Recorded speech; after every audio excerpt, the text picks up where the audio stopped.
So Willem, tell us about who you portray and how would you describe Leonard? I just told you, Leonard Zeppelin. Leonard Zeppelin he was a real life character. This is based on a true story. He was a Norwegian man that immigrated to Alaska. He came there to find his fortune. That didn't really work out. So then he started running a dog-sled. He learned how to drive dog team and did a postal route. So that's really how he started. And then he would competitively race because he was an athlete, and he was known as a good dog sled guy. So at one point, there's a diphtheria outbreak in Nome, and an antitoxin, which is very far away, has to be retrieved in order to cure the sick people in Nome. And there's no way to get to it except for by dog sled, because open air cockpit won't work. The train doesn't go. It can't reach them. So he makes this heroic trip to get the antitoxin and bring it to Nome. He ended up doing 260 miles of a 600-mile loop. He was eventually relieved by a relay of like 20 dog teams that on the average did 31 miles. He did 260 in the middle of a huge storm. So he was a man that was very tenacious, sort of laconic, but he has this relationship with his wife, a very strong-willed and smart Belgian woman, and beautiful. Yeah, don't get me started. And he learns a lot from her, and she's very central to the story in the respect that he could be a closed, rigid person probably all his life and may not even be able to open his heart to this dog that becomes a really essential part of his life. But through her belief, through her wisdom about this dog, about reading that dog, he comes to a new understanding. Perfect. And what attracted you to the role? You never know what a role is until you get there, but you can look at a script and you say, do I want to do these things? Is this interesting to me? Do I have to learn something? Do I have to discover something? Will I have a chance to discover something? That's what I see. The scenes were well written.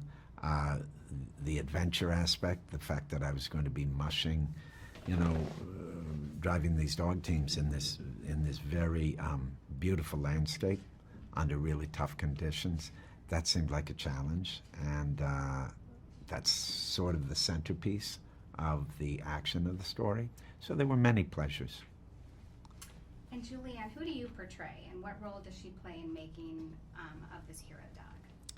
I play Constance Zeppelin, wife of Leonard, and she's the one that Togo is the runt of the litter, and normally this is the dog that they would try to get rid of, or is more trouble than it's worth.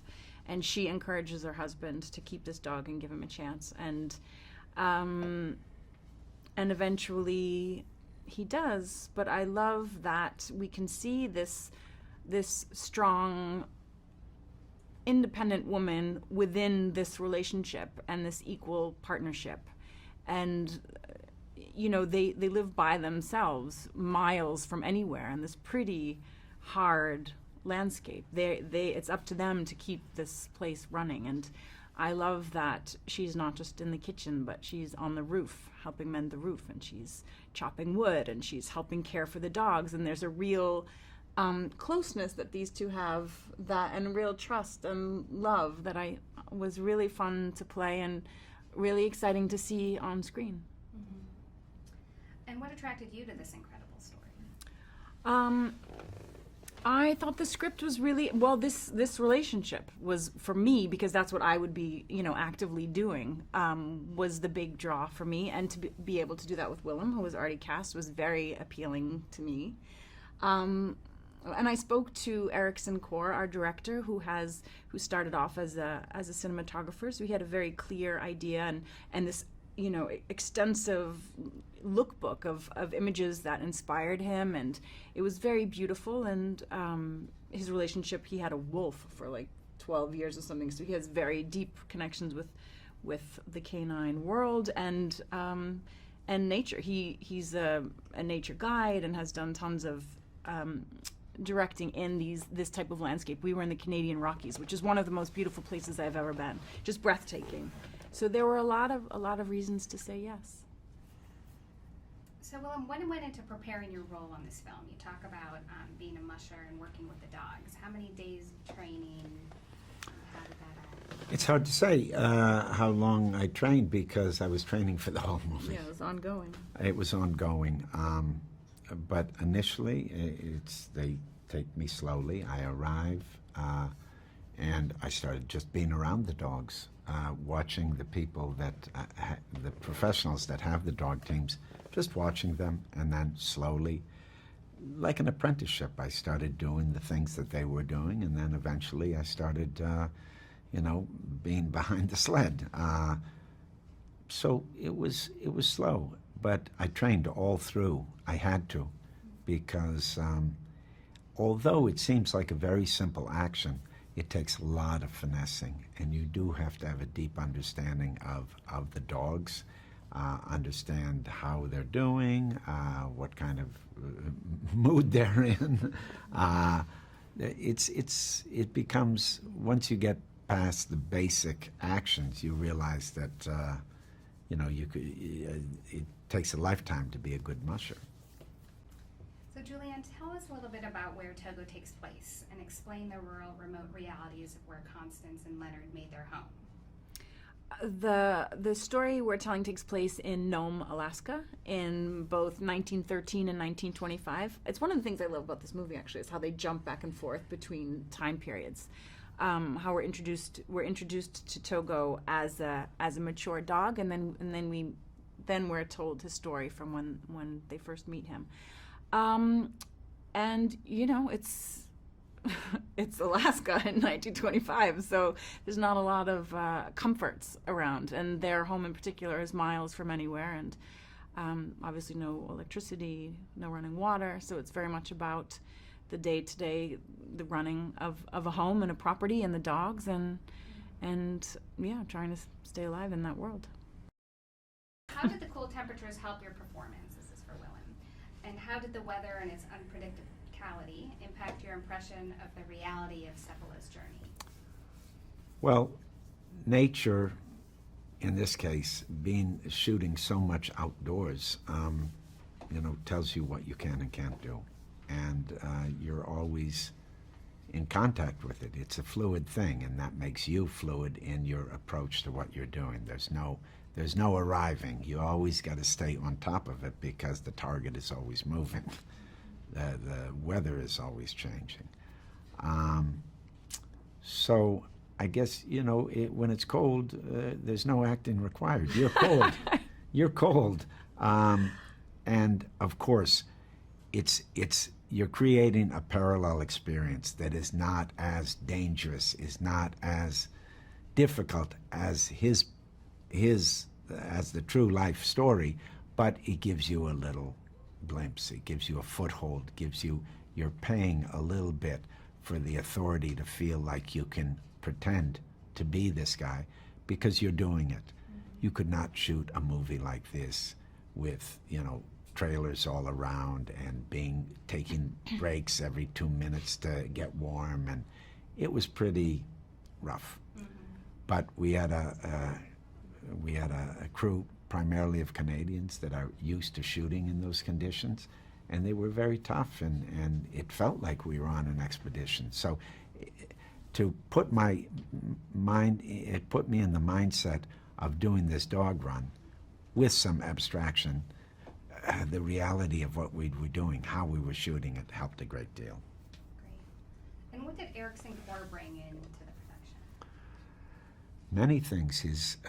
Ericson Core, not only did he start out as a cinematographer, and he's often operating among other cameras. There were usually multiple cameras. But he has a great love for animals. He has a great love for nature. And he deeply felt for the story. He pitched me the story even before I read the script, and it's almost like I didn't have to read the script because he told me the events that were happening, and I just knew his deep connection to the material. And through him, I wanted to know what he knew. I wanted to inhabit what he wanted to express. And that's a good place to be when you feel that passion, when you feel that connection, when you feel that special information, and then you're going towards it. And Julianne, tell us a little bit about the costuming that went in for this film. And the incredible parkas created that looked like real fur. Wendy Partridge was our costume designer, and she was just a genius with what she was able to make. Specifically, I mean, she did so much research on the period and the different, types of people, what they would be wearing, and those fur coats in particular. She had to create. They're all fake fur, so she had to create because she didn't want each of them to look the same. They couldn't, so she created a fake seal one, I don't know what all the animals were, but basically she had to pull all these different faux furs to create ones that looked like real things. And so much so that, I don't even know if you can see it in the movie, but for her it was important that the framing of the hood are two paws like this, and she showed us pictures of those, and so she has fake, I don't know what kind of animal, paws. They were so beautiful, and the attention to detail.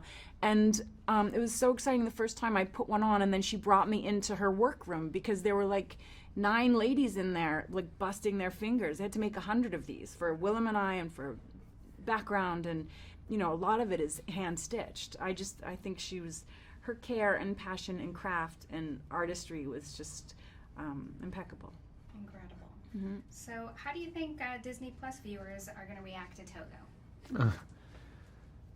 Listen, it's difficult. We're making a movie. It's on Disney Plus. God bless Disney for financing and making this movie. So I think it's a good movie. So we hope they enjoy it. Whether it's on,